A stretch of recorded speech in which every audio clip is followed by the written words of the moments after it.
guys, it's Shadow the Rat, and today's video is a little bit different because I need to talk about Miss Potato here. So, for those of you who don't know, Potato here is 2 years and 2 months approximately, and I got her around a month and a half ago. And when I got her, it was obvious that she was pretty overweight, and she also had a large tumor, as you can see right there. So I got her into the vet pretty quickly, and they told me that she was looking good as far as health goes, but obviously she was overweight and had that tumor, so they were willing to get me set up for a tumor removal appointment, but they wanted to wait a few weeks just to make sure she didn't come down with any sort of respiratory infection, because rats are very prone to respiratory issues, especially when they are under stress, like going to a new home. So I agreed to wait a few weeks, and then a few weeks later, I contacted them and set up a tumor removal appointment, and that was set for the 21st of March, which would be this coming Tuesday. So everything seemed to be going well with Potato until March 17th.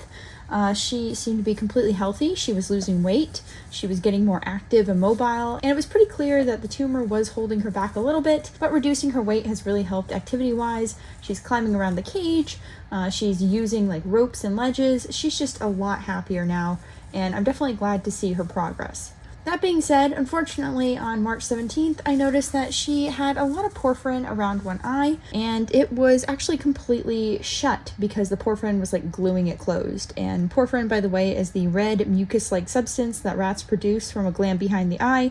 It drains out daily from their eyes and nose, but usually they will groom it off before you notice it accumulate. In Potato's case, she usually has a little porphyrin around one eye. This isn't uncommon in older rats, and it's not really a concern unless you notice other symptoms. So I wasn't really concerned about that initially, but the fact that she had it on both eyes on the morning of the 17th, and that one eye in particular was pretty much glued shut, was kind of concerning. So I made a note of that, but her behavior was completely normal, so I didn't think anything was off. So fast forward to the evening of the 17th when I was giving Donut, which is one of my other older girls with a pituitary gland tumor, her medication, and I saw a bunch of the rats awake, so I went to give everyone a treat. But I couldn't find Potato, so my first thought was, as terrible as it is, that maybe she had passed away, because she is an older rat. After a few minutes, I was able to locate her, and she was still alive, obviously, as you can see here. So I then took her out, and it was even more clear then that something was off.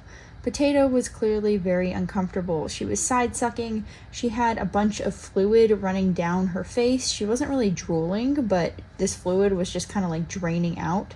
She wasn't doing that sort of gag motion rats do when they choke, but she was clearly just feeling awful. She had a ton of porphyrin on her face. It mixed with the liquid and made it like red tinted. And she just seemed to be in a lot of discomfort abdominally. She was side-sucking, which usually means abdominal pain or discomfort. She also seemed kind of uncomfortable walking around, and she seemed to be completely uninterested in food. So obviously something was very wrong at that point, and I suspected that either she was choking, and that was a possibility, although it didn't seem likely considering the rest of her symptoms, or she had a respiratory issue, although that also didn't seem likely because her breathing didn't seem to be affected and she didn't have any sort of audible noise.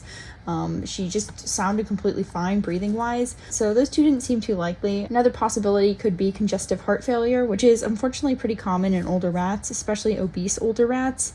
And I've had rats with that before, so I was a little concerned about that, and I still am because I haven't taken her to the vet yet. I do have a vet appointment for her. It's on Monday, so you'll probably see this video when I'm at the vet. Anyways, like I said, it was kind of a hodgepodge of symptoms.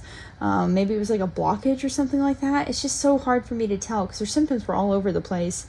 And she also seemed to be having trouble like defecating, and she did a really small poop, but it was covered with lots of mucus. It was just lots of different symptoms that I'm just not really sure what's going on. Anyways, after I saw this, I contacted my vet, and I was trying to get them to get me in on Saturday if possible, but unfortunately they were not able to get me in until Monday. I think it's important to note that my usual vet is not an emergency vet, so they aren't open 24/7, and they can't get you in at any time. They have a very limited schedule and hours daily, but they're really good with rats, so the trade-off there is going to someone who actually knows what they're talking about versus going to a general emergency vet where they probably couldn't help me. Now, I have mentioned before that there is an emergency vet that does deal with rats and other exotics, which is around an hour and a half away with traffic, but I was not super pleased with my experience there with Donut.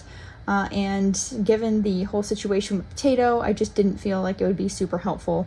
Anyways, after setting up my vet appointment, I decided to basically just try and keep her warm. I gave her a Snuggle Safe to rest on, and that is basically a reusable, microwavable heat pad, and you just microwave it for a few minutes, depending on your microwave wattage, and it will stay warm for like 12 hours. It's amazing. Other than that, I tried to give her some Ensure, and she did take a little bit of that, although she wasn't super enthused. And I also tried to give her some infant Motrin, which is a painkiller and over-the-counter one, and it's also an anti-inflammatory. It's pretty mild, but it can take the edge off pain, so I was hoping it would do that. Unfortunately, I was not able to get much in her. I actually tried to give her antibiotics as well, specifically doxycycline and Baytril, because I just wanted to rule out any infections. But unfortunately, Potato was not very willing to take her medication or really any food. And I was able to get the doxy into her and part of the infant Motrin, but that was it. And then she just wasn't taking more. She was kind of secreting this like porphyrin tinted liquid. So I just wasn't comfortable trying to give her more or try to force more, because I was pretty sure she'd aspirate if I did that. So I just stopped. And at that point, I decided to just monitor her. So that's how it was for about, I want to say 14 hours. And then yesterday afternoon, yesterday was Saturday, I came back and I found that Potato was pretty much fine.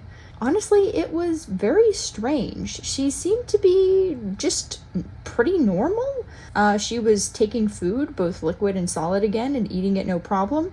She was excited about food. She wasn't side sucking. She didn't seem to be as puffed up.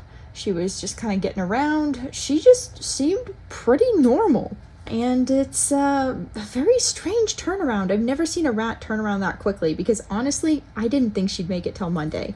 I thought she was going to pass away on Friday, because she even started feeling kind of cool to the touch, like rats do when they're about to pass away, which is why I put her on the Snuggle Safe in the first place. But I have no idea what happened or how she rebounded. That's why I was mentioning, like, it could be a partial choke or a partial blockage or something that she worked through, because I can't think of anything else where she'd be able to rebound from it without intervention. That being said, I don't feel like she's back to 100%. I feel like her energy levels are still lower, and her appetite, while it's mostly there, is not quite as enthusiastic as usual.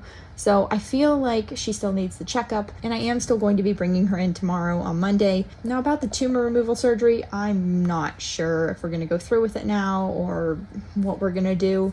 I'd prefer to get rid of it, but honestly, I don't know if Potato's body can handle going under anesthesia right now. And I don't know if her symptoms are caused by the tumor. I mean, it's getting pretty big. It is a benign encapsulated tumor, but even so, once they get large, they can start pushing things around internally. So it's very difficult for me to know what's going on. Hopefully the vet will be able to tell me what it looks like and what she thinks is happening, and we might do an x-ray or an ultrasound. I really don't know at this point. So I will definitely get back to you when I have more knowledge about it. But for the meantime, Potato seems to be stable, and that's really what matters. Anyways, that's it for this video. I will see you guys later, and, root for Potato. I really hope she makes it. Okay, bye.